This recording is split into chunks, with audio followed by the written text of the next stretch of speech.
Hello, and welcome to the Let's Read portion of the show, where we take a moment to appreciate the literature of Skyrim. Today, we will be reading The Mirror. The Mirror by Birdir Renz.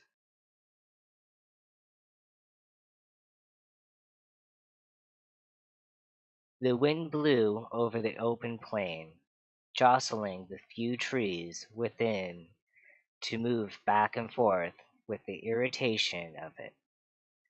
A young man in bright green turban approached the army and gave his chieftain's terms for peace to the commander.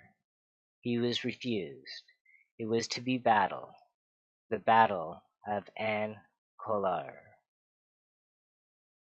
So the chief Limbus had decreed his open defiance, and his horsemen were at war once again.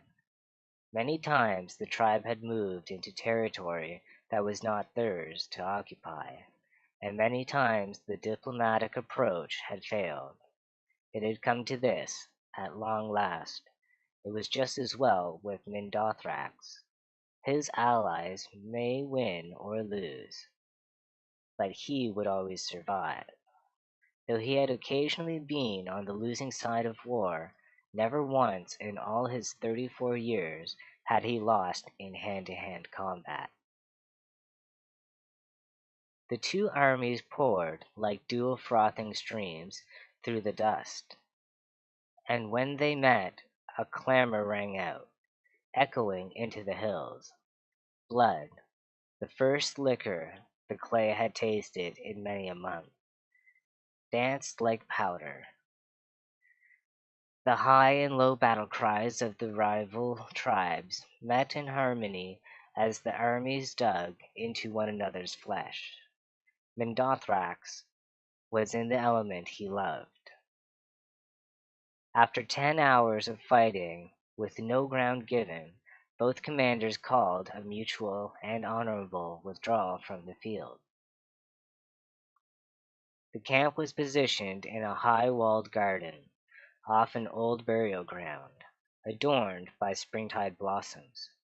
As Mindothrax toured the grounds, he was reminded of his childhood home.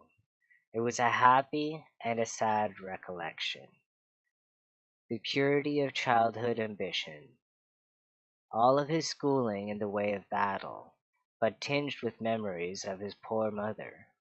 A beautiful woman looking down at her son with both pride and unspoken sorrow. She never talked about what troubled her, but it came as no surprise to any when she took the walk across the moors and was found days later, her throat slit open by her own hand. The army itself was like a colony of ants, newly shaken. Within a half-hour's time after the end of the battle, they had reorganized, as if by instinct. As the medics looked to the wounded, someone remarked, with a measure of admiration and astonishment, "Look at Mindothrax. His hair isn't even out of place." "He is a mighty swordsman," said the attending physician. "The sword is a greatly overvalued article," said Mindothrax, nevertheless pleased with the attention. "Warriors pay too much attention to striking and not enough in defending strikes. The proper way to go into battle is to defend yourself, and to hit your opponent only when the ideal moment arises." "I prefer a more straightforward approach," smiled one of the wounded. "It is the way of the horsemen."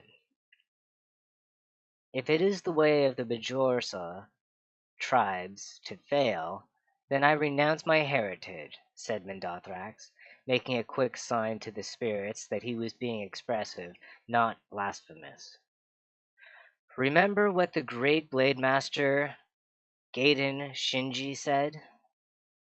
The best techniques are passed on by the survivors. I have been in 36 battles, and I haven't a scar to show for them. That is because I rely on my shield, and then my blade, in that order. What is your secret?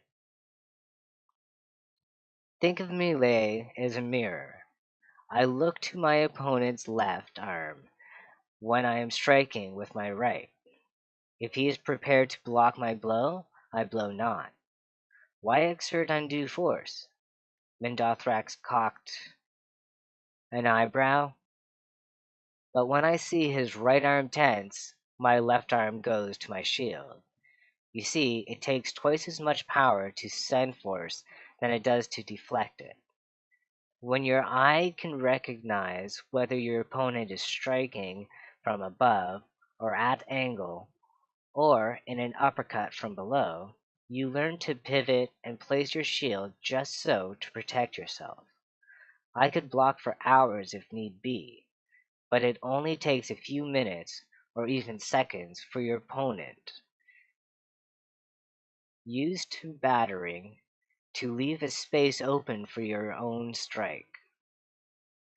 What was the longest you've ever had to defend yourself? Asked the wounded man. I fought a man once for an hour's time, said Mendothrax. He was tireless with his bludgeoning, never giving me a moment to do aught but block his strikes. But finally he took a moment too long in raising his cudgel, and I found my mark in his chest. He struck my shield 1,000 times, and I struck his heart but once, but that was enough. So he was your greatest opponent? Asked Mediso. Oh, indeed not, said Mendothrax, turning his great shield so the silvery metal reflected his own face. There is he. The next day the battle recommenced. Chief Limbes had brought in reinforcements from the island to the south. To the horror and disgrace of the tribe, mercenaries, renegade horsemen, and even some reachmen witches were included in the war. As Mendothrax stared across the field at the armies assembling, putting on his helmet and readying his shield and blade, he thought again of his poor mother. What had tortured her so? Why had she never been able to look at her son without grief? Between sunrise and sundown the battle raged. A bright blue sky overhead burned down on the combatants. As they rushed against one another over and over again in every melee, Mendothrax prevailed. A foe with an axe rained a series of strokes against the shield, but every one was deflected until at last Mendothrax could best the warrior. A spear maiden nearly pierced the shield with her first strike, but Mendothrax knew how to give with the blow, throwing her off balance and leaving her open for his counter-strike. Finally he met a mercenary on the field, armed with shield and sword, and a helm of golden bronze. For an hour and a half they battled. Mendothrax tried every trick he knew. When the mercenary tensed his left arm, he held back his strike. When his opponent rose his sword, his shield rose too, and expertly blocked. For the first time in his life, he was battling another defensive fighter. Stationary, reflective, with energy to battle for days if need be. Occasionally, another warrior would enter into the fray, sometimes from Mendothrax's army, sometimes from his opponent's. These distractions were swiftly dispatched, and the champions returned to their fight. As they fought, circling one another, matching block for blow and blow for block, it dawned on Mendothrax that here at last he was fighting the perfect mirror. It became more a game, almost a dance, than a battle of blood. It was not until Mendothrax missed his own step striking too soon, throwing himself off balance that the promenade was ended. He saw, rather than felt, the mercenary's blade rip across him from throat to chest. A good strike, the sword he himself might have delivered. When Dothrax fell to the ground, feeling his life passing, the mercenary stood over him, prepared to give his worthy adversary the killing blow. It was a strange, honorable deed for an outsider to do, and Mendothrax was greatly moved. Across the battlefield he heard someone call a name similar to his own. Jurifax. The mercenary removed his helmet to answer the call. As he did so, Mendothrax saw through the slits of his helmet his own reflection in the man. It was his own close-set eyes, red and brown hair, thin and wide mouth, and blunt chin. For a moment he marveled at the mirror, before the stranger turned back to him and delivered the death stroke. Jurifax returned to his commander, and was well paid for his part in the day's victory. They retired for a hot meal under the stars in a garden by an old cairn that had previously been occupied by their foes. The mercenary was strangely quiet as he observed the land. "Have you been here before, Jurifax?" asked one of the tribesmen who had hired him. "I was born a horseman just like you. My mother sold me when I was just a babe. I have always wondered how my life might have been different had I not been bartered away. I might never have been a mercenary. There are many things deciding our fate," said the witch. "It is madness to try to see how you might have taken this turn or that in the world.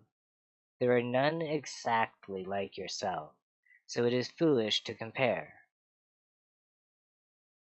"But there is one," said Jurifax, looking to the stars.